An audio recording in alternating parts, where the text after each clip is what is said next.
അസ്സലാമു അലൈക്കും വറഹ്മത്തുള്ളാഹി വബറകാതുഹു. ഇന്ന് അടിപൊളി ടേസ്റ്റ് ആയിട്ടുള്ള ഒരു നല്ല vitamin A B C D തുടങ്ങി സെഡ് വരെയുള്ള എല്ലാം അടങ്ങിയിരിക്കുന്ന ഒരു ഹെൽത്തി ആയിട്ടുള്ള ഒരു ചീരയുടെ റെസിപ്പിയാണ് കേട്ടോ ഇന്ന് നിങ്ങൾക്കായിട്ട് ഞാൻ ഷെയർ ചെയ്യുന്നത്. അതായത് ഇതൊന്ന് സേവ് ചെയ്ത് വെച്ചോ, നിങ്ങൾക്ക് എപ്പോഴെങ്കിലും ഇത് ആവശ്യം വരും. നമുക്കൊരു ടൂർ പോകുക, അതേപോലെ തന്നെ നമുക്കൊരു യാത്ര പോവുക ചെയ്താൽ ഇതുപോലുള്ള കറിയൊക്കെ കൊണ്ടുപോകാൻ പറ്റിയ അടിപൊളി ടേസ്റ്റിലാണ് ഇത് ഉണ്ടാക്കിയിരിക്കുന്നത്. ഒന്ന് സേവ് ചെയ്ത് വെച്ചോ കേട്ടോ.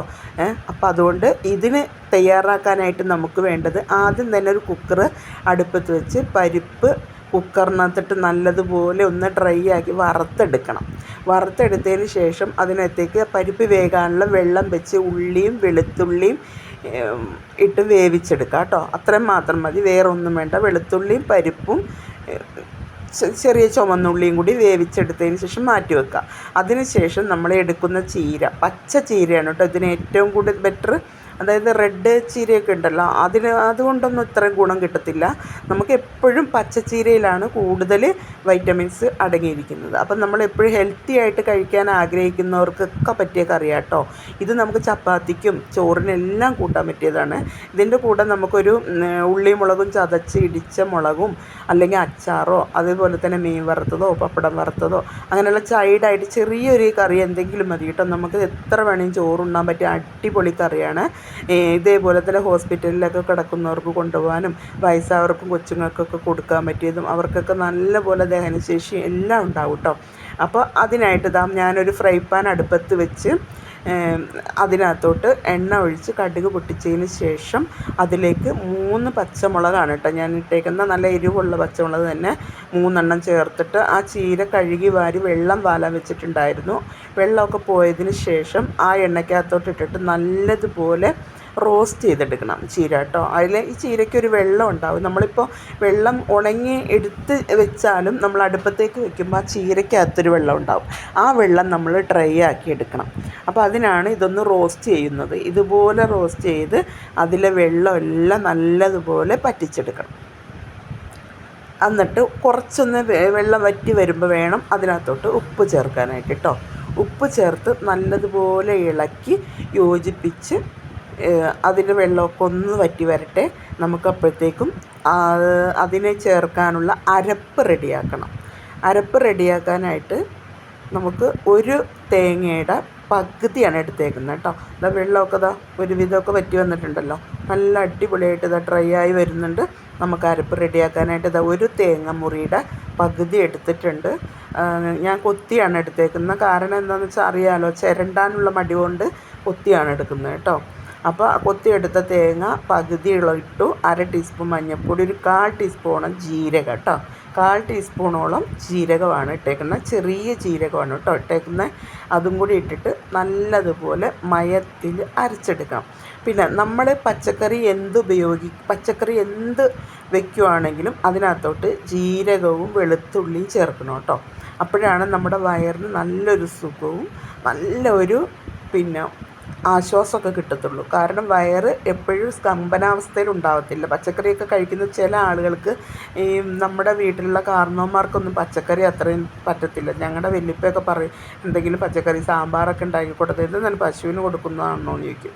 അവർക്കൊന്നും മീൻകറി അങ്ങനെയൊക്കെ ഉണ്ടെങ്കിലേ ചോറ് ഇറങ്ങത്തുള്ളൂ. പക്ഷേ ഇതൊക്കെ കൂട്ടി അവർക്ക് കഴിക്കുകയാണെങ്കിൽ വയറിന് നല്ലതാണ്, എല്ലാത്തിനും നല്ലതാണ്. അവരുടെ കുടലും ശുദ്ധീകരിക്കും, എല്ലാത്തിനും നല്ലതാണ്. അപ്പോൾ അതുകൊണ്ട് ഇങ്ങനെയുള്ള കറികളൊന്ന് കൊടുത്ത് ശീലമാക്കണം കേട്ടോ എല്ലാവർക്കും.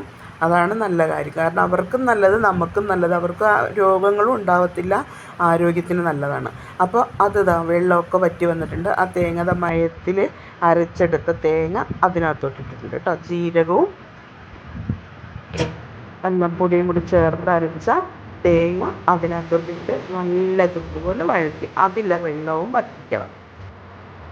തേങ്ങയുടെ വെള്ളം വറ്റി ആ മഞ്ഞ കുത്തൊക്കെ പോയി പച്ച ടേസ്റ്റൊക്കെ മാറിയതിന് ശേഷം വേണം കേട്ടോ നല്ലതുപോലെ ഇളക്കി നല്ലോണം ഇളക്കണം കേട്ടോ. ഇളക്കി റോസ്റ്റഡാക്കണം. നമ്മൾ ഈ ബീഫൊക്കെ റോസ്റ്റ് ചെയ്യത്തില്ലേ, അന്നപ്പോലെ തന്നെ നല്ലോണം ഇളക്കി റോസ്റ്റ് ചെയ്യണം. ഇളക്കി റോസ്റ്റ് ചെയ്യുന്തോറും ഈ ചീരയ്ക്കും അരപ്പിനൊക്കെ നല്ല ടേസ്റ്റാട്ടോ വരുന്നത്, നല്ല ടേസ്റ്റ്, നല്ല മണവും വരും. ഇതുപോലെ കറി ഉണ്ടാക്കാനായിട്ട് നിങ്ങൾ അധികം പാടും, ഒരു 5-10 മിനിറ്റിനുള്ളിൽ ഈ കറി റെഡിയാട്ടോ. ഇതിപ്പോൾ നമുക്ക് എവിടെയെങ്കിലുമൊക്കെ പോകുമ്പോൾ കൊണ്ടുപോകാനും, നമുക്ക് ചപ്പാത്തിയൊക്കെ രാത്രിയൊക്കെ ചപ്പാത്തിയൊക്കെ കഴിക്കുന്ന ആളുകളുണ്ടല്ലോ, അവർക്കൊക്കെ പറ്റിയ കറിയാട്ടോ. രാത്രിയോ രാവിലെയോ പകലോ എത്ര നേരം വേണമെങ്കിൽ ചപ്പാത്തി കഴിക്കുന്ന ആളുകളുണ്ടെങ്കിലോ അവർക്കൊക്കെ ഈ ചീരത്തോരൻ കൂട്ടി, ഈ ചീര റോസ്റ്റ്, ഇതിനെ പറയുന്നത് ചീരത്തോരനോ ചീരക്കറിയോ ഒന്നുമല്ല കേട്ടോ, ചീര റോസ്റ്റ്. അടിപൊളിയായിട്ട് റോസ്റ്റ് ചെയ്ത് നമുക്കൊരു ചില്ലിൻ്റെ കുപ്പിക്കകത്തൊക്കെ ആക്കിയിട്ട് നമുക്ക് കൊണ്ടുപോകാൻ പറ്റിയതാട്ടോ. പ്ലാസ്റ്റിക്കിൻ്റെ ബോട്ടിലിൽ ഈ ചീരയും പച്ചക്കറിയും ഒന്നും ആക്കരുത് കേട്ടോ. പ്ലാസ്റ്റിക്കിൻ്റെ ബോട്ടിൽ കൊണ്ടുപോകാനേ പാടില്ല, കറികളൊന്നും എടുക്കാൻ പാടില്ല. കാരണം അതിനകത്ത് ഈ പ്ലാസ്റ്റിക് ഉണ്ടാക്കുമ്പോൾ അതിനൊരു പ്ലാസ്റ്റിക് ജോയിൻറ്റഡ് ആവാൻ വേണ്ടിയിട്ടൊരു ഒരു പോയിസണുള്ള ഒരു സാധനമാണ് അതിനകത്ത് ആഡ് ചെയ്യുന്നത്. അത് നമ്മുടെ ഈ പച്ചക്കറിയുടെയും ഇതിൻ്റെയൊക്കെ ചൂടും, ആ ചൂട് കുറഞ്ഞതാണ്. ചില ആളുകൾ പറയും ചൂട് കുറച്ചിടാമെന്ന്. ചൂട് കുറച്ചിട്ടാലും അതിൻ്റെ ടേസ്റ്റ് ആ പച്ചക്കറിക്ക് പിടിക്കും. പ്ലാസ്റ്റിക്കിൻ്റെ ടേസ്റ്റ് പിടിക്കാമെന്ന് മാത്രമല്ല അതിലത്തെ വിഷാംശം അതിലേക്ക് ലയിക്കുകയും ചെയ്യും. അതുകൊണ്ടാണ് പ്ലാസ്റ്റിക്കിൽ നമ്മൾ ഒരിക്കലും കറികളൊന്നും എടുക്കാൻ പാടില്ല കേട്ടോ. എപ്പോഴും സൂക്ഷിക്കണം. ഈ ചില കല്യാണ വീട്ടിലൊക്കെ ഞാൻ കണ്ടിട്ടുണ്ട്, എവിടെയെങ്കിലും കിടക്കുന്ന കിറ്റ് വലിച്ചെടുത്ത് വെച്ചാൽ അതിനകത്തോട്ട് നിറച്ച് ചോറൊക്കെ കുത്തിക്കയറ്റി കൊണ്ടുപോകണം. അത് മനുഷ്യർ തിന്നാൻ തന്നെയാണോ കൊണ്ടുവന്നത്? പക്ഷെ അങ്ങനെ കഴിക്കാൻ പാടില്ല. അങ്ങനെ ചോറ് കൊണ്ടുപോയി കഴിച്ചിട്ട് ഒരു കാര്യമില്ല കേട്ടോ. അപ്പോൾ അത് സൂക്ഷിക്കണം. എത്ര പറഞ്ഞാലും ആളുകൾക്ക് മനസ്സിലാവത്തില്ല. അഥവാ അങ്ങനെ ചോറൊക്കെ അങ്ങനെ വേണമെന്നുണ്ടെങ്കിൽ നമ്മളൊരു സ്റ്റീലിൻ്റെ പാത്രത്തിലാണ് ഇത് കൊണ്ടുപോകേണ്ടത്. ഇപ്പോൾ അതൊക്കെ വെന്ത് റെഡിയായി, അതൊക്കെ അതിൻ്റെ പച്ചച്ചൊവയൊക്കെ മാറിയിട്ടുണ്ട്. ഇതാ ഞാൻ വേവിച്ച് വെച്ചിരിക്കുന്ന പരിപ്പിൻ്റെ കൂട്ട് അതിനകത്തോട്ട് ഒഴിച്ചിട്ടോ. ഇനി നമ്മളിതിനകത്തോട്ട് വേറെ വെള്ളം ഒന്നും ചേർക്കുന്നില്ല. ഈ പരിപ്പും മറ്റേ നമ്മുടെ മസാലയൊക്കെ വെന്ത് റോസ്റ്റഡായ ചീര ഉണ്ടല്ലോ, അതും കൂടി ഇട്ട് ഈ പരിപ്പ് വെന്ത വെള്ളം എല്ലാം കൂടി ആ മസാലക്കൂട്ടൊക്കെ കൂടി ഒഴിച്ച് റെഡിയായി വരുന്നപ്പോഴത്തേനും നല്ല മണമാട്ടോ വരുന്നത്. നല്ല അടിപൊളി ടേസ്റ്റാണ്. വേറെ ഒരു കറിയും വേണ്ട. പച്ചക്കറിയൊക്കെ കൂട്ടുന്ന ആൾക്കാർക്ക് ഈ ചീര റോസ്റ്റ് കഴിച്ച് കഴിഞ്ഞാൽ വേറെ ഒരു കറിയും വേണ്ട. പിന്നെ മീൻകറിയൊക്കെ കൂട്ടുന്ന ആൾക്കാർക്ക് എത്രത്തോളം ഇത് പിടിക്കുമെന്നും പറയാൻ പറ്റത്തില്ല കേട്ടോ. കാരണം ഇതൊക്കെ പറയുമ്പോൾ അവർ തന്നെ വിചാരിക്കും, പിന്നെ ഇതാണോ ഇത്രയും വലിയ വിശദീകരണം എന്ന് വിചാരിക്കും. പക്ഷേ വിശദീകരിക്കുന്നതല്ല കേട്ടോ, ഇത് നല്ലൊരു ഹെൽത്തി ആയിട്ടുള്ള ഫുഡായതുകൊണ്ടാണ് ഞാൻ വീണ്ടും പറയുന്നത്. അപ്പം നിങ്ങളൊന്ന് സേവ് ചെയ്തോ, നിങ്ങളുടെ ഫ്രണ്ട്സിനും റിലേറ്റീവ്സിനൊക്കെ ഇതൊന്ന് ഷെയർ ചെയ്ത് കൊടുത്തേക്ക് കേട്ടോ. പക്ഷേ നിങ്ങൾക്ക് കറി ഇഷ്ടമായെങ്കിൽ എന്തായാലും ലൈക്ക് ചെയ്യാൻ മറക്കരുത് കേട്ടോ. ആദ്യമായിട്ട് കാണുന്ന എല്ലാവർക്കും സബ്സ്ക്രൈബ് ചെയ്യാനും മറക്കരുത്. എല്ലാവരും മറക്കാതെ സബ്സ്ക്രൈബ് ചെയ്യുക, ലൈക്ക് ചെയ്യുക, കമൻറ്റ് ചെയ്യുക. അപ്പോൾ എൻ്റെ ചാനൽ വീണ്ടും കാണാനായിട്ട് നിങ്ങൾ വീണ്ടും എൻ്റെ ചാനലിലേക്ക് വരിക. ഇൻഷാ അല്ലാഹ് വീണ്ടും കാണാം. അസ്സലാമു അലൈക്കും വറഹ്മത്തുള്ളാഹി വബറകാതുഹു.